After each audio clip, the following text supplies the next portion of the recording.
One of the games that was announced a while ago, at this point over 2 years ago, that has not really seen much more come from it since then, is the upcoming Star Wars game, Star Wars Eclipse. And they revealed this back, let's see if do they say where it was dropped? I don't know, but this was the cinematic reveal trailer.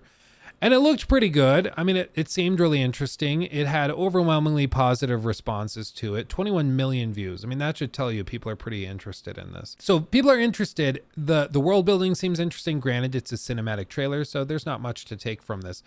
But it aims to set the tone and give you a feeling of the story. Maybe show you some characters that will end up being in the game. And there's some pretty cool stuff that they showcase here. Now, people are interested, people are compelled, but it's important to understand what this is. This is the upcoming game from Quantic Dream. Do you guys remember Quantic Dream? Remember those guys? Well, I do. So Quantic Dream, these guys are headed up by an individual by the name of David Cage. And Quantic Dream is the same studio that did Detroit Become Human, as you might see there. They've also done... I mean, they kind of specialize in these branching storylines. They are doing, I guess, Dustborn, which is another game. Maybe it's going to be great. I don't know. Ragtag Crew, check. Musical Gear, check. Tour Bus and Robot Driver, check. Stolen Package, check. Okay. Embark on a perilous trip across the divided states of America. Use the power of words to shape relationships with your crew to get out of trouble and reach your final destination. I'm gonna leave that there. Okay, it's being developed by Red Thread Games. It's being published by Quantic Dream, so it's not technically them, but okay, that makes me feel a little better because I was like, what are they doing? Okay. Anyway, so they're doing that, but these are the guys that have done a lot of work in sort of the branching narrative space. That's what they specialize in. So it's kind of choose your own adventure. You play through the story, you got your characters, and depending on what you do, you could have the story go this way. This character could die off. This character could have a secret ending hidden based on certain behaviors. And there's a lot of cool stuff that you can do with them. I'm still blown away by the amazing work they did in Detroit Become Human. I still think that game is very underrated. Is it free of cringe? No. My favorite thing to point to is there's a sequence where like the robots are being held and like are about to be killed or shot and stuff, and they just start singing.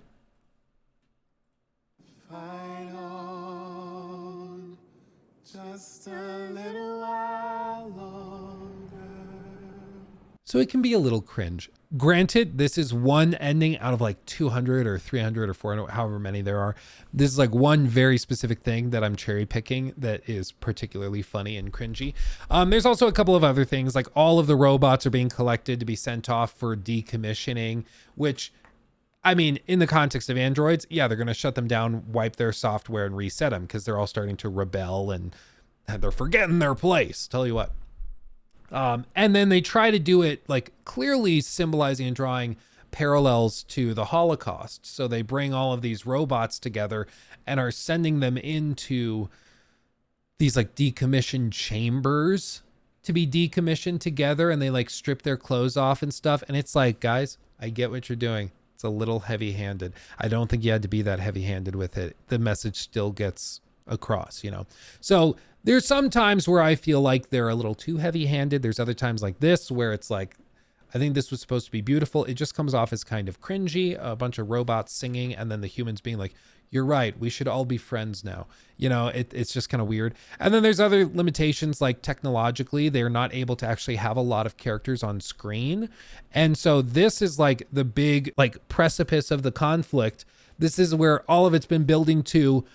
And it's like 15 little robots and then maybe another like 10 people surrounding them with guns, then a guy in a helicopter. And this is like the big foundational moment that shifts all of human civilization after this. Because after this, the president... The evacuation of the city is underway at this very moment. In the coming hours, I will address the Senate to determine our response. Our response to this unprecedented thing. The United States of America desire to take Detroit back. We will fight them with all our strength, and we will not rest until we have destroyed them all. Wow, bigot.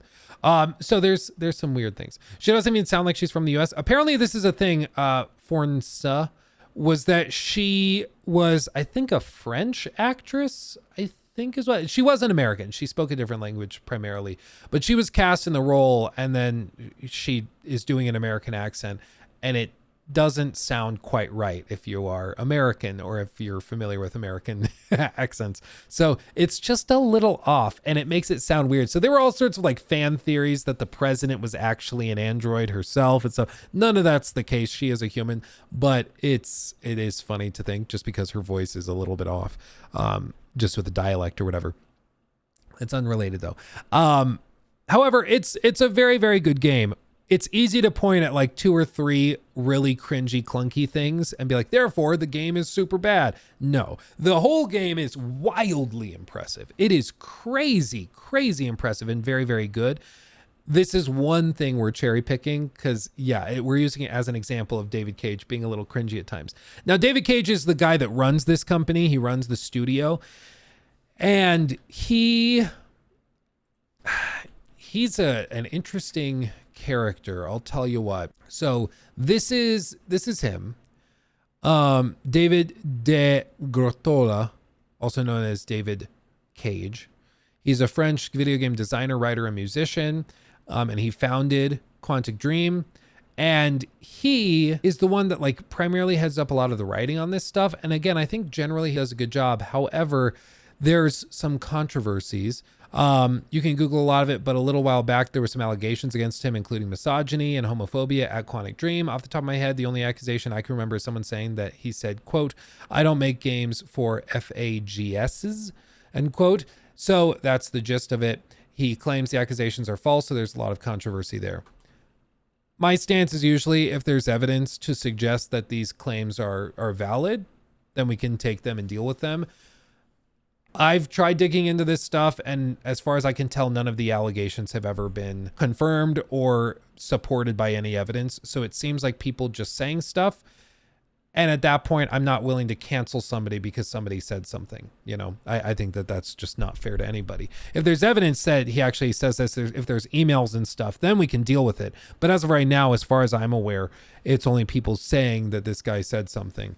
And that's a very bad reason to like cancel people. You know, this guy said that he might have said this. It's like, I think we need a little bit more than that.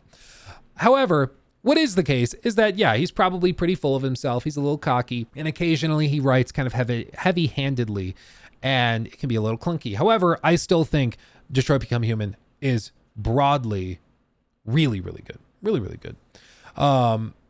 Anyway, but these are the guys that are heading up the development of Star Wars Eclipse, okay? We're coming full circle. So Star Wars Eclipse is this game with this trailer that people were really stoked on. It looked really, really good. And the cinematic trailer, I'll give it to him. This looks epic. Super cool. Will any of this be in the game? Probably not. You remember the last sequence I showed you where they're all standing around, all these robots singing, and they could only have a few people? It's Voldemort. They could only have a few people on screen at a time. Well, that's an engine restriction. They just physically can't stream in very much data at any given time, so they're kind of limited in what they can showcase and what they can do in terms of scale. As a result, this scene is not possible. And they also don't make the kind of games where you're flying a spaceship around and doing dogfights and stuff. That's not the kind of game this would be. There might be a cutscene where you see this happen, but they don't make those kinds of games. They make the games where you make the decisions with the characters to decide if you do have a dogfight in space or if you don't, but that's about it. Like they're not going to go beyond that. So just, we need to get expectations leveled. That being said, there's allegedly been a lot of developmental issues behind the scenes. So this was originally released or announced back in 2021. Detroit came out in May of 2018.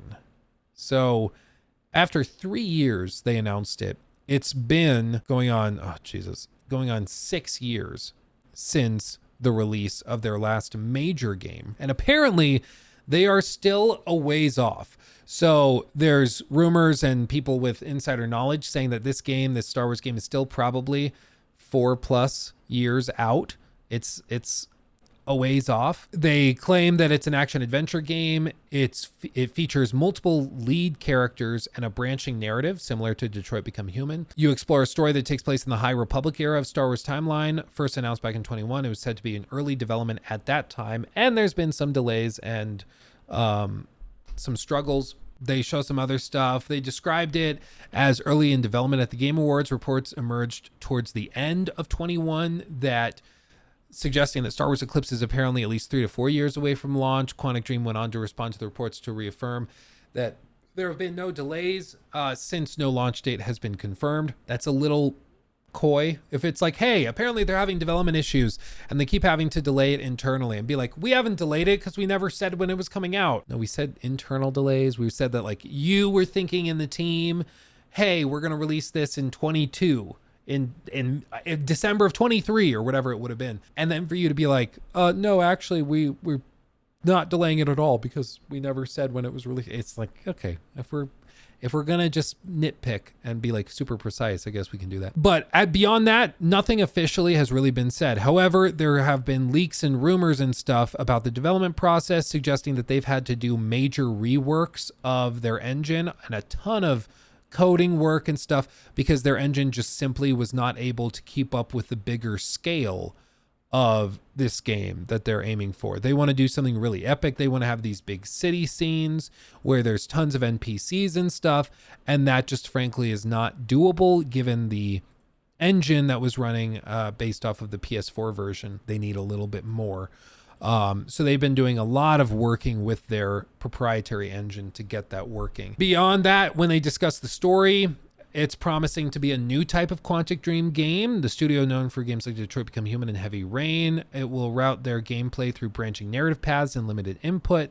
However, Star Wars Eclipse is said to be a more traditional action experience without skimming on the choice and consequence. So it could be a game that's trying to go more action adventure, but still bring the branching narrative. That could be super cool. Just like a super robust, almost like RPG with provided characters. So, you know, you can choose if you want to play chaotic or if you want to be good. And there's totally different paths you can end up on depending on that. That's cool. The studio says we will have the power to make choices with consequences thanks to many outcomes in this deeply branching narrative, but we're still yet to see the gameplay itself. But we're still yet to see what the gameplay itself may look like. Interestingly, they actually opened a brand new studio to help support the game. The Paris HQ will be handling the bulk of writing and story, while the new team in America, staffed by former Square Enix Montreal, Eidos Montreal, and Ubisoft Montreal developers, will be handling the action and world design. Interesting. So they're actually bringing Square Enix devs, Eidos devs, and former Ubisoft devs together to build out the open world, if it's open, or at the very least the environments, and then the combat and all of that stuff, which I would guess they're a capable team. And honestly, that seems to be the best way to do this kind of thing. So I'm intrigued. I think the game looks pretty, at least in concept. It sounds pretty interesting. I could see it being actually kind of cool. And again, as a big fan of Detroit Become Human, I think that this is a layup. I think that this could be really, really good. He took my thing.